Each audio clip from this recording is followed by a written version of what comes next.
porque naquela época, quem tinha lepra não podia conviver com as pessoas. Por exemplo, se eu tinha lepra, eu era afastada da minha família, eu não podia ficar com os meus filhos, nem com o marido, nem com a vovó, longe de todo mundo. Será que as pessoas eram felizes? Como é que elas ficavam? Triste, né? Certa vez, Jesus passou por perto dessa cidade. Só que aquelas pessoas que tinham lepra, elas não podiam chegar perto das outras.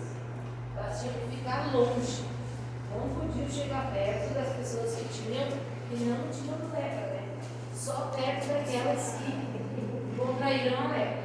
Então, 10 pessoas estavam lá de longe, olhando Jesus e gritar: Jesus, Jesus, nos cura! Nós convidamos a igreja a se colocar em pé novamente. Vamos louvar o nosso Deus com o hino 10 do Novo Inário.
Grandioso Deus, amado Pai, mais uma vez, prostrados diante de Ti, gratos pela vida, por este local de adoração.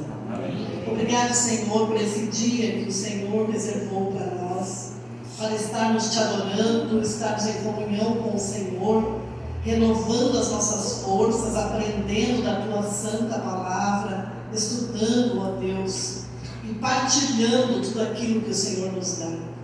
Pai querido, somos imensamente gratos, Pai, como o Senhor tem cuidado de nós. Te agradecemos, ó Deus, por cada família aqui representada. Te agradecemos por cada criança, Senhor. Te agradecemos pelo relato que a Janaína fez para nós, contando a história daquele adolescente, Senhor. Que haja mais crianças voltadas para o bem, Senhor. Que o Senhor possa despertar no coração infantil, no coração dos adolescentes, dos jovens, ó Deus, a reverência, o amor, a gratidão, a paz. Que eles possam ser desconectados do mundo, ó Deus, e ligados ao Senhor. Por isso, abençoa os clubes, ó Deus, abençoa a nossa juventude, abençoa, Pai, as professoras que cuidam das nossas crianças, dos nossos jovens. Que nós, como igreja, possamos fazer a nossa parte também, auxiliando, ajudando e fazendo com que eles cheguem à Tua presença, Senhor, e permaneçam até a Tua volta. Pai querido, neste sábado nós queremos pedir perdão dos nossos pecados. Nós temos Te ofendido diretamente, Senhor, com as nossas transgressões, com as nossas faltas, com tudo aquilo que nós fazemos e não Te agrada, também com aquilo que poderíamos fazer e não fazemos, Senhor. Nós Te pedimos nesse momento, Pai, transforma as nossas vidas. Derrama, Pai, o Teu Espírito sobre a Tua igreja, não somente no Albatroz, nem no nosso distrito, nem somente no Rio Grande, mas ao redor do mundo, onde os Teus filhos estão espalhados, Senhor. Sabemos que muito em breve o Senhor vai nos reunir e nos levar para a pátria celestial. Mas nós precisamos, ó Deus, de santidade, nós precisamos de transformação, de amor, de humildade, de mansidão.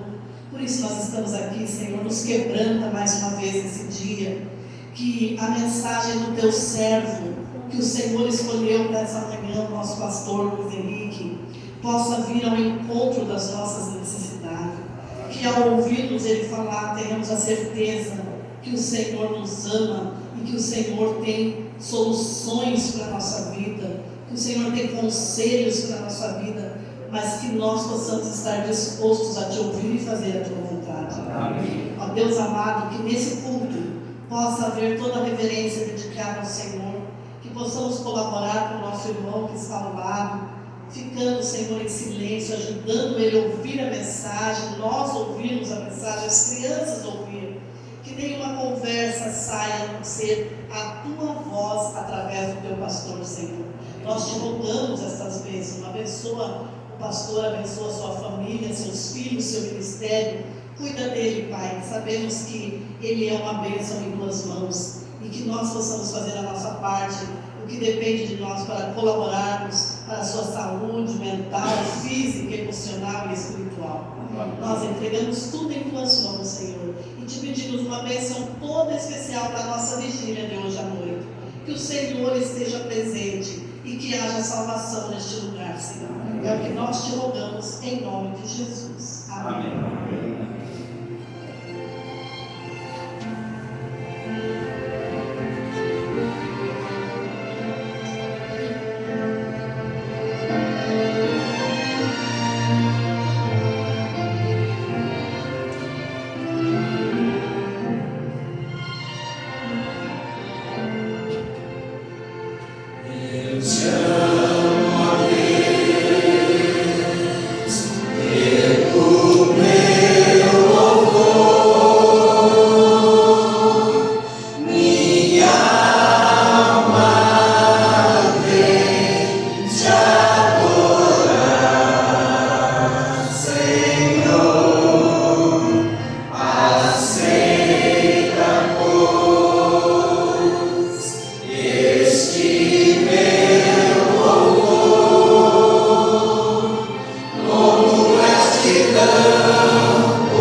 Bom dia a todos. Bom dia.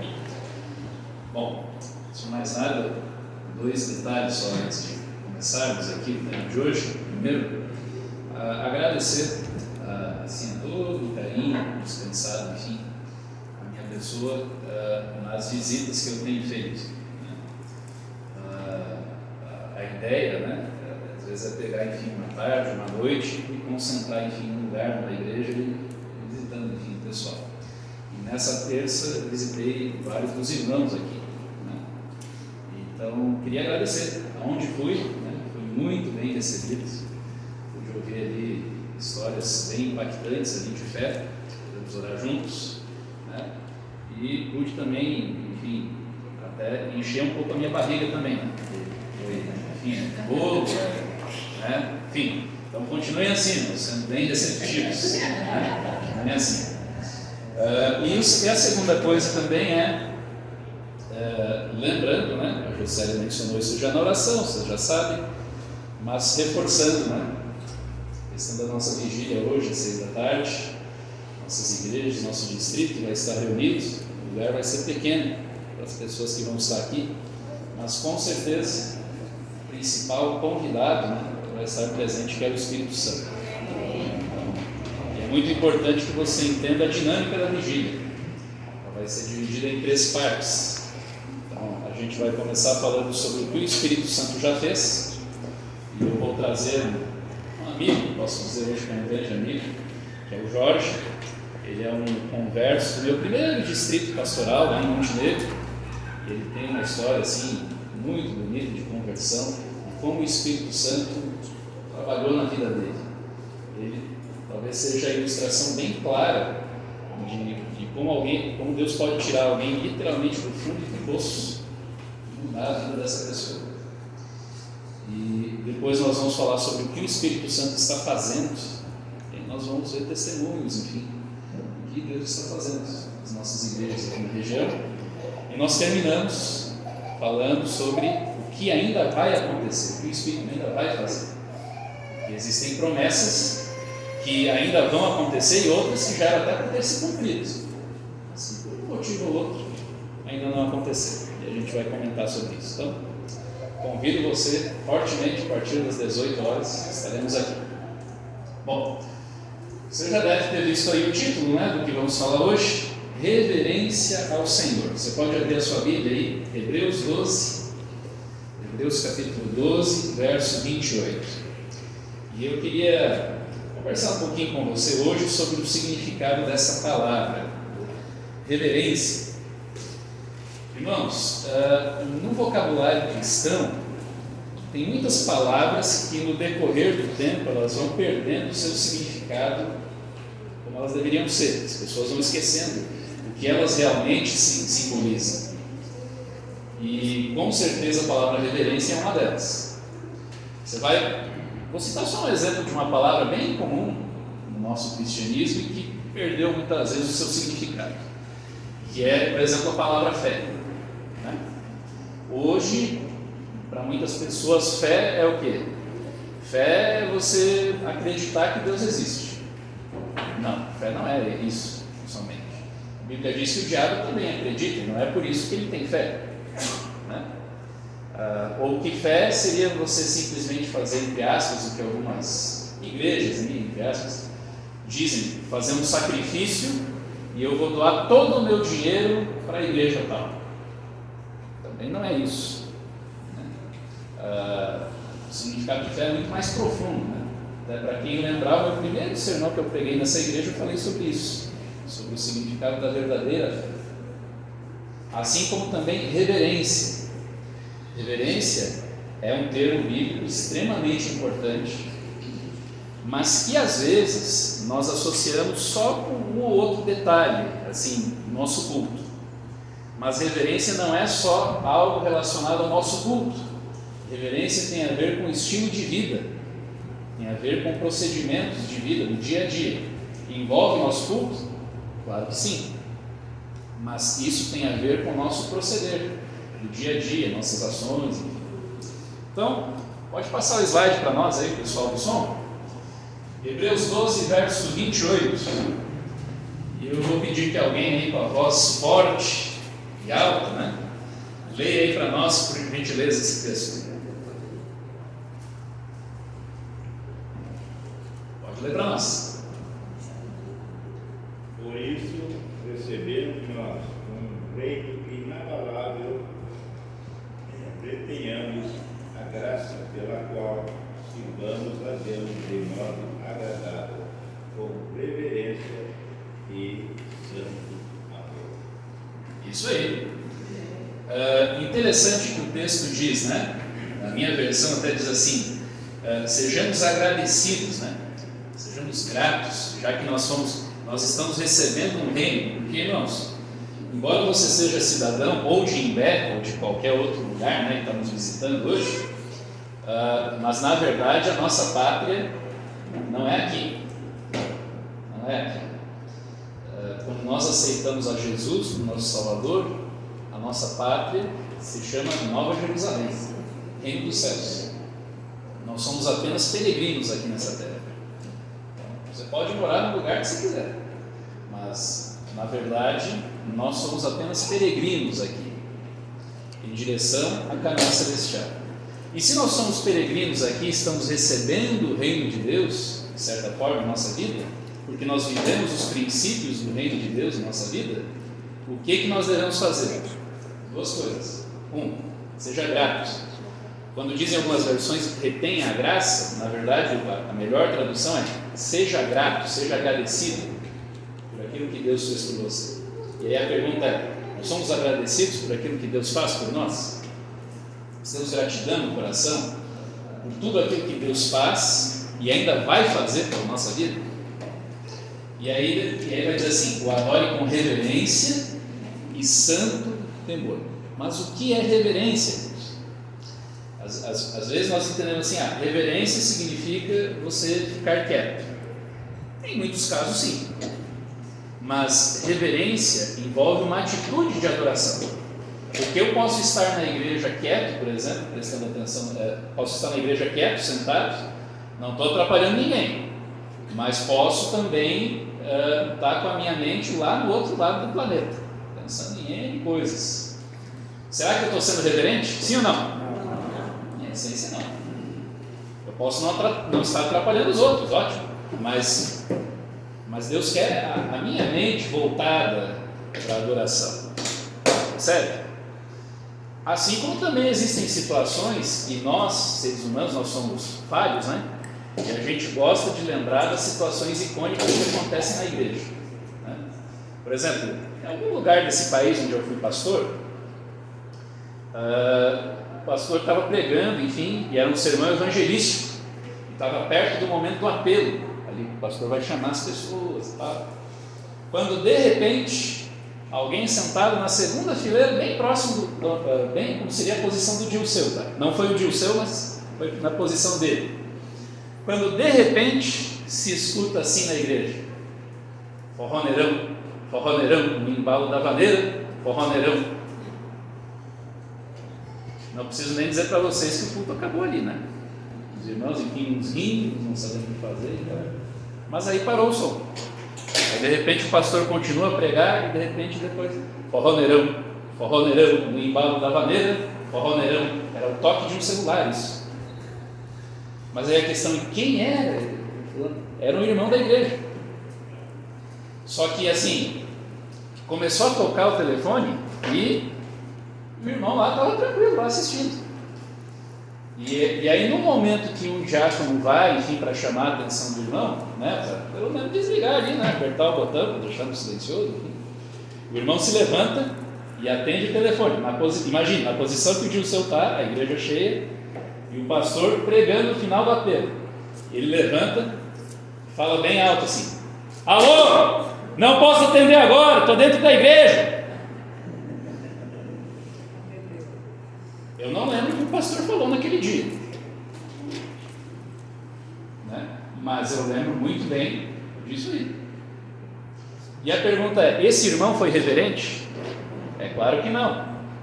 Mas se parar para pensar, eu e as pessoas que estavam no culto fomos reverentes também? Não, porque a gente olha para essas coisas e fica se concentrando nisso e se esquece do objetivo maior, que é a adoração. Passa para nós o slide aí, por favor,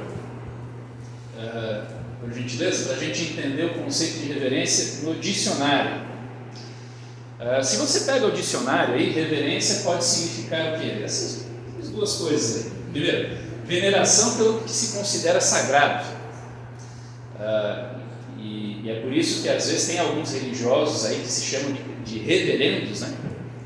Teve uma vez até que alguém disse assim: vou te chamar de reverendo. Falei, não, mas nem falar, não me chame assim. Porque reverendo é algo ligado à adoração e tal, e a gente adora só a Deus. Reverendo não, tá? E a segunda coisa é respeito profundo por alguém ou algo em função das qualidades, das virtudes que possui. Então, quando você fala de Deus, né? Vou ter reverência em relação a Deus. Sim, eu respeito profundamente a Deus em virtude daquilo que Ele é. Interessante. Pode passar mais um slide aí? E quando a gente fala no contexto de igreja, talvez a reverência, o melhor termo seria o quê? Uma humilde demonstração de respeito e amor profundo a Deus. E sabe, irmãos, quando a gente está na igreja, é claro que Deus não está só aqui na igreja, né? Deus vai comigo por onde você for, né? Mas a gente diz que a igreja é um momento especial, enfim, de encontro com Deus e tal. E a gente até usa muitas vezes aquele texto bíblico, né? O Senhor está no seu santo templo. E o que a gente faz? Cale-se diante dele, o quê? Toda a terra. Né? Ótimo, enfim, essa é uma atitude de reverência, enfim, diante daquilo que Deus é, santo, soberano. Mas é só isso que eu devo fazer? Não necessariamente. Passa para nós o slide aí, e aí nós vamos acompanhar agora aí uma citação de Ellen White no livro Profetas e Reis, quando ela diz o seguinte, olha só: a verdadeira reverência a Deus é inspirada pelo senso de sua infinita grandeza e a noção de sua presença. Com este senso do invisível, todo o coração deve sentir-se profundamente impressionado. A ocasião e o lugar de oração são sagrados, porque Deus está ali. E ao ser a reverência manifestada em atitude e comportamento, o sentimento que a inspira será aprofundado. Santo e tremendo é o seu nome, declara o salmista. Os anjos, quando pronunciam este nome, velam o rosto. Com que reverência, então, não devemos nós, que somos pecadores e caídos, tomá-lo o quê? Em nossos lábios. E não é à toa que um dos 10 mandamentos diz o quê? Que a gente não deve fazer o quê? Tomar o nome de Deus em vão. Né? Gente, estar na igreja, enfim, nesse momento, muitas vezes a gente pensa assim, nossa, é um fardo, né? Coisa tão difícil, miséria, obrigação. Para algumas pessoas é assim. Mas a gente deveria pensar que é um grande privilégio a gente poder estar orando a Deus. Mas claro, também é uma grande responsabilidade de entender que nós estamos honrando ao Rei do Universo. E quando a gente, né, busca falar, por exemplo, né, com algum político, né, com alguma pessoa importante, enfim, de influência aí da nossa cidade, da nossa região, a gente não se prepara, não se arruma, não se ajeita direitinho e tal, para não vou tratar a pessoa do melhor jeito possível, né, vou preparar as coisas. Com Deus não mereceria isso e muito mais? Que a gente se programasse, que a gente viesse, enfim, o nosso coração aberto, que a gente se preparasse para o momento que a gente está aqui e se concentrasse no que está acontecendo aqui? Com certeza. Passa para nós o slide aí, por gentileza. E aí, vamos ler agora Salmo 89. Esse é mais um texto aí que fala um pouquinho sobre a grandiosidade de Deus e por que nós devemos, enfim, adorá-lo com reverência. Salmo 89. Salmo 89, versos 5 e 7. Salmo 89, versos 5 e 7. Então, aqui o texto diz o seguinte: os céus louvam as tuas maravilhas, Senhor, pois quem nos céus poderá comparar-se ao Senhor? Quem entre os seres celestiais assemelha-se ao Senhor? Na Assembleia dos Santos, Deus é temível, mais do que todos os que o rodeiam. E aí, verso 8: ó Senhor, Deus dos exércitos, quem é semelhante a ti? És poderoso, Senhor, envolto em tua fidelidade. Se a gente for olhar, a Bíblia é repleta de textos que focam na adoração de Deus assim, como o Criador, o mantenedor, o sustentador, como aquele que é o Rei do Universo e que ao mesmo tempo cuida de seres, perdão a expressão, porque eu também sou seres insignificantes como nós. Porque qual é o nosso tamanho comparado ao universo? Somos nada. Mas justamente, ao mesmo tempo que nós somos tão insignificantes, nós somos tão amados. Porque o Rei do Universo veio a esse mundo e morreu por nós. Isso é algo fantástico. Então, nós temos muitos e muitos motivos para adorar a Deus na sua casa. E aí talvez uma outra pergunta que a gente faz, né? Por que a gente vem na igreja? Por que a gente vem na igreja? Algum tempo atrás, em algum lugar desse planeta, eu perguntei para alguém, por que você vai na igreja? Uma visita. E a pessoa falou assim, pastor, eu vou na igreja porque eu quero arranjar uma namorada, estou muito sozinho. E lá na igreja eu vou achar uma pessoa boa. Tudo certo, enfim, é bom, né, que a pessoa encontre alguém, enfim, que seja cristão, dedicado, enfim. Mas se o objetivo primordial da pessoa é estar na igreja para arranjar um namorado, uma namorada, aí talvez vai acontecer que nem uma vez que eu estava comportando e estava viajando entre duas cidades em Santa Catarina e eu estava sentado aqui, né, numa poltrona do lado do ônibus e no outro lado do corredor aqui tinha uma senhora e se sentou um senhor ali. E claramente o senhor começou a puxar papo ali para querer uma paquera. E aí ele começou, enfim, a conversar um pouquinho e tudo mais. Quando a mulher percebeu a intenção dele, a mulher disse assim, não, amigo, assim, eu não tenho nenhum interesse, eu, nesse momento, enfim, estou me concentrando aqui na minha vida, eu sou cristã. No momento que ela falou, eu sou cristã, ele falou, e eu também. Eu também. E você é de qual igreja? Ela falou a igreja que é. Olha, eu sou da igreja tal, mas eu já converso lá com o seu pastor e eu me batizo para fazer parte da sua igreja. Não tem problema. O que nos leva realmente a adorar a Deus? Então, isso a gente está citando um exemplo, mas tem tantas e tantas coisas que podem nos levar a vir à igreja por um motivo que não é o correto. Pastor, então a solução é me afastar da igreja. É claro que não. Porque quando eu vim à igreja pela primeira vez, eu também vim pelo motivo errado. Um motivo totalmente errado. Mas Deus transformou meu coração a partir dali. Então a gente tem que pedir a Deus que Deus nos ajude para mudar o foco do nosso coração. Por que nós estamos aqui? Mas vamos à frente, passa o slide para nós aí, para que a gente veja aí algumas atitudes de pessoas que se colocam diante da presença de Deus. A Bíblia tem vários exemplos, eu selecionei só alguns, de pessoas que diante da presença de Deus, o que elas fizeram? Né? E aí, só para a gente comparar, porque a gente disse que quando a gente está na igreja, enfim, né, Deus está conosco, que aonde a gente vai, Deus está conosco. Então, se a presença de Deus está conosco, esses personagens bíblicos tinham essa noção bem clara da presença de Deus com eles. O que eles fizeram? Se você olha para Moisés, por exemplo, lá em Êxodo capítulo 3, o que Moisés faz? Ele está pastoreando as ovelhas do seu sogro, quando de repente ele vê um arbusto, né, também chamado de sarça, né, na Bíblia, que tem fogo, mas o arbusto não está se consumindo. E aí então ele chega perto para ver aquilo, ele acha muito interessante, de repente ele ouve a voz dizendo assim, Moisés, tire as sandálias dos seus pés, porque o lugar em que você está é o quê? É santo. O lugar em que você está é santo.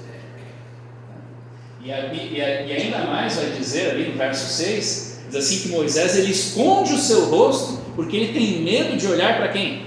Para Deus. Parece que todos eles, você vai ver que tem uma sensação assim de, nossa, como eu sou pequeno e sou pecador diante do Deus que é todo poderoso. E o mais curioso é que ainda tem gente que se acha, né, um bambambam, se acha o tal, né? Já contei aqui a história, né, da pessoa que uma vez disse assim, pastor, estou bem feliz que faz 2 meses que eu não peco. Já pecou falando essa bobagem. Já pecou falando isso.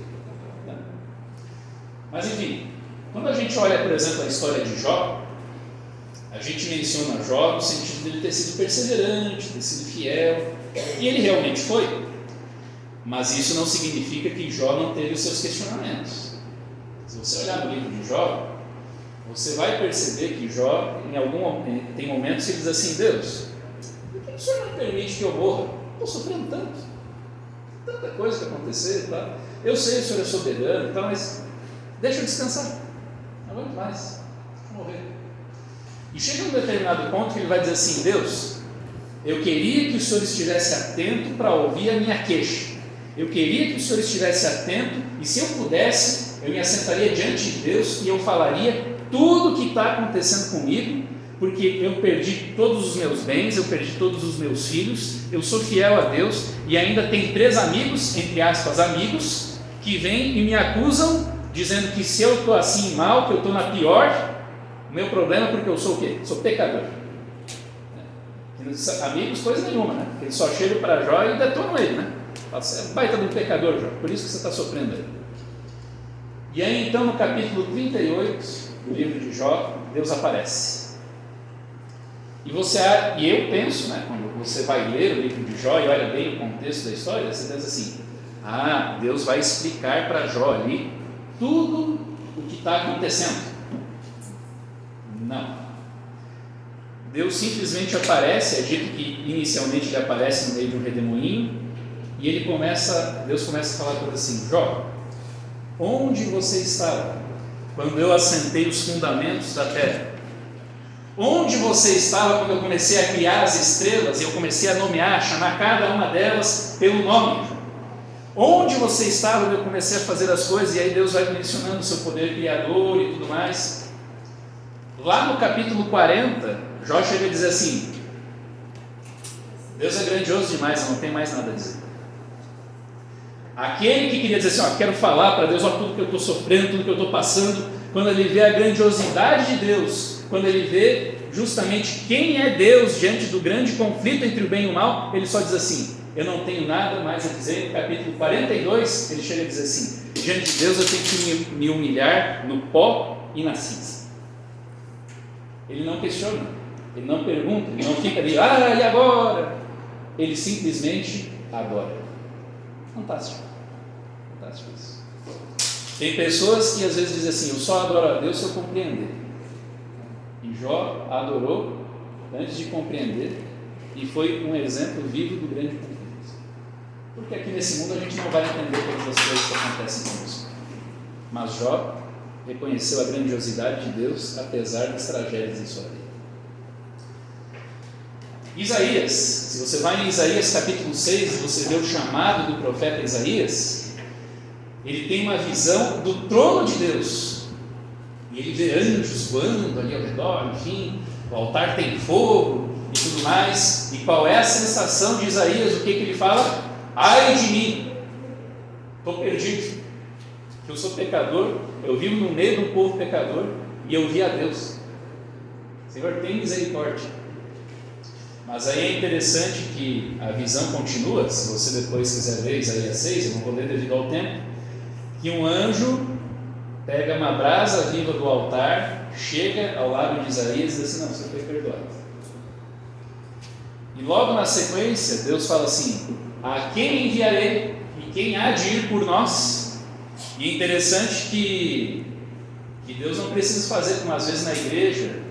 Às vezes a gente tem que fazer assim: irmãos, vamos fazer uma campanha missionária, vamos fazer tal coisa assim, precisamos de missionários. Quantos irmãos se dispõem a ser missionários?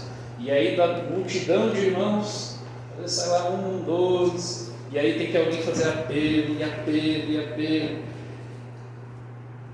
Deus nem está falando diretamente para Isaías, está dizendo assim: a quem enviarei? Quem vai ir por nós? E Isaías diz prontamente: Senhor, eu estou aqui, pode me mandar.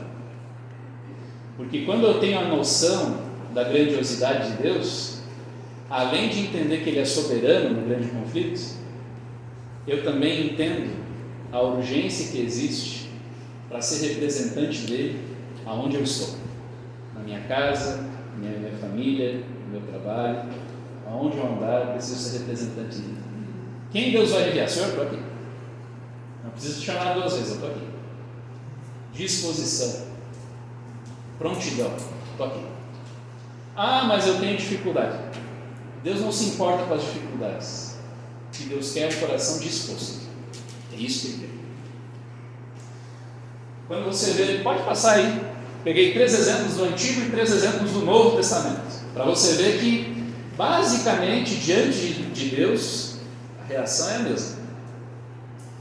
Quando você olha para Pedro, esse episódio relatado em Lucas 5 é o episódio da pesca maravilhosa, em que Jesus conhece ali seus primeiros discípulos.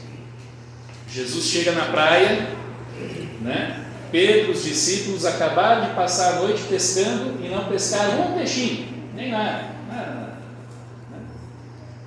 Parecia aí o pessoal especialmente de Cidreira, né? Conversava lá com muitos pescadores de lá. Eles, pastor, estou triste, não está saindo peixe, né? Agora essa última semana eu fui fazer umas visitas lá. Eles, pastor, agora tá bom, agora eu já posso lhe convidar para comer um peixe, está vindo já mais uns peixes aí, está mais feliz. Então Pedro e os discípulos estavam que nem os pescadores de Cidreira, enfim, talvez os aqui de Albatroz, quando não estão pescando peixe. Nada. E aí então Jesus diz assim, olha, joga a rede de novo.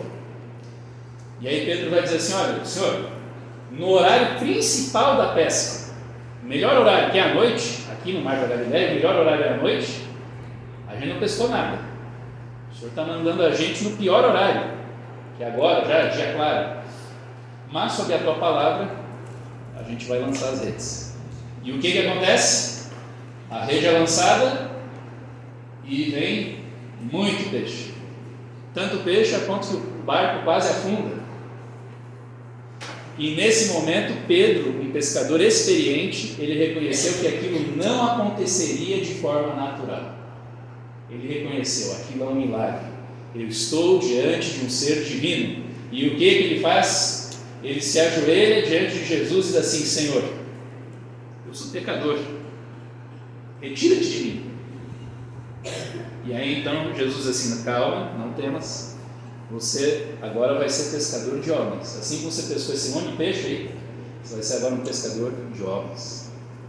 Mas você percebe a atitude de profundo respeito, aquela coisa assim, Deus é tão santo e eu sou tão miserável. Percebe isso? Um outro episódio, que esse foi tema até de um sermão que eu já preguei aqui, o sujeito com a legião, Marcos capítulo 5, que esse sujeito, a Bíblia diz que Jesus ele chega na cidade de Gadara, também conhecida como Gerasa, ele chega e ele é recebido por um endemoniado, e esse endemoniado, ele mesmo diz que o nome dele é Legião. Só para você ter uma ideia, Legião era uma unidade do exército romano que podia ter no mínimo 4.000 soldados. Então o que devia ter dentro do corpo desse sujeito? Mas o que a legião pode fazer diante de Jesus? O que Satanás, o que as forças do mal podem fazer diante de Jesus? Nada, a não ser se prostrar e pedir misericórdia, que é o que acontece ali. E aqui, irmão, só um pequeno parêntese. Às vezes a gente dá corda demais para o inimigo. Às vezes a gente valoriza demais, né? Dizendo assim, que o diabo é poderoso. Deus é infinitamente mais poderoso. Amém. E a gente não precisa ter medo das armadilhas de Satanás. Basta você se colocar seguro sob as mãos de Deus e entregar a sua vida nas mãos de Deus a cada dia. Isso. Há uns anos atrás, eu cheguei numa igreja, enfim, na hora da escola sabatina, e a escola sabatina era, como assim é nos dias de hoje, né, sobre o grande conflito. E uma pessoa estava visitando ali, estava passando a lição, e a pessoa começou a dizer assim, irmãos, vejam que o diabo é poderoso, hein? Cuidado, irmãos. E eu descobri um texto que fala sobre o tamanho da asa de Satanás. Onde é que será que ela viu isso? Será que nas mensagens escondidas, né? Ao invés das mensagens escolhidas, ou testemunhos secretos de Ellen White? Isso não existe. Mas ela continuou falando, né? Falando, irmãos, porque a asa de Satanás tem 7 metros de envergadura. Você já imaginou receber um golpe assim da asa de Satanás? Assim? Joga você longe. E ainda bem que o pastor está aqui para confirmar o que eu estou falando. Sim, ainda bem que eu estava ali para pregar, né? E para falar depois que se a asa tivesse 50 quilômetros, não importava. Que a asa tivesse a extensão, a largura da terra. que menos importa. E às vezes as pessoas se detêm nisso, né? Deus é infinitamente mais poderoso do que qualquer força do mal. E junto dele nós podemos estar seguros. Nossa função é buscar a Deus a cada dia. Isso. E ser obedientes àquilo que Ele nos pede. E ali, quando a gente fala sobre João, né? Apocalipse 1, o livro do Apocalipse começa com uma visão de Jesus glorificado. E depois que João, imagine, João ele viveu com Jesus durante 3 anos e meio. E agora ele vê uma visão ali, Jesus, enfim, né? Traz vários detalhes, né? De Jesus ali em toda a sua glória. E o que João faz? Ele prostra-se aos pés de Jesus como morto. É interessante que ao longo dessas visões, ao mesmo tempo em que as pessoas ficam assim, eu sou tão indigno, Deus vem e diz assim, não temas, não tenha medo. Mas a reverência é isso, é o profundo senso da presença de Deus. Não precisa ser um medo no sentido, porque agora, enfim, mas é um profundo, um solene respeito por Deus, pela presença de Deus. E esse profundo respeito por Deus vai me levar, por consequência, a algumas coisas. A ser obediente à vontade de Deus e a proceder de algumas formas, não só na igreja, mas também fora dela. Passa para nós o slide aí, por favor. Alguém lê para nós aí Levítico 26, verso 2. Tem duas coisas curiosas aí que são intercaladas nesse texto aí. Levítico 26, versículo de número 2. Quem pode ler esse texto aí para nós? Levítico 26, verso 2. Guardareis os meus sábados e reverenciareis o meu santuário. Eu sou o Senhor. Isso. Então, para quem não ouviu, guardareis os meus sábados e reverenciareis o quê? O meu santuário. É uma atitude de reverência no santuário, na casa de Deus, né? E aí um termo que aparece muito no final no livro de Levítico, né? Eu sou o Senhor, para deixar bem claro que foi Deus que deu essa orientação. E o que é reverenciar no santuário de Deus? Passa para nós o slide aí, por favor. Olha só. Deve haver solene e respeitoso temor sobre os adoradores ao entrarem no santuário. E devem eles deixar para trás todos os pensamentos comuns e mundanos, pois é um lugar em que Deus manifesta a sua presença. É como se fosse a sala de audiência do grande e eterno Deus. Portanto, o orgulho, a paixão, a dissensão, a presunção, o egoísmo e a cobiça, que Deus diz ser idolatria, são o que, irmãos? São impróprios. São impróprios para tal lugar e são impróprios para o quê? Para a vida do cristão. Tem alguns termos, irmãos, que não combinam. Eu sou cristão e sou egoísta. Sou cristão e sou arrogante. Sou cristão e sou presunçoso. Não. Mas é curioso que muitas e muitas vezes, em muitos lugares por aí, você vai ver, enfim, você chega na igreja e tem irmão brigando. Você vai ver, enfim, a pessoa lá, mas o sujeito está falando lá e tal, é porque está querendo dar uma indireta contra mim. Porque tal coisa está acontecendo. Porque não sei o que lá. E a gente fica nisso. Irmãos, o objetivo não é a gente adorar a Deus e a gente fica focado nessas coisas? O que está dizendo ali? Esse tipo de espírito é impróprio. Impróprio. Não deve ser manifestado nem aqui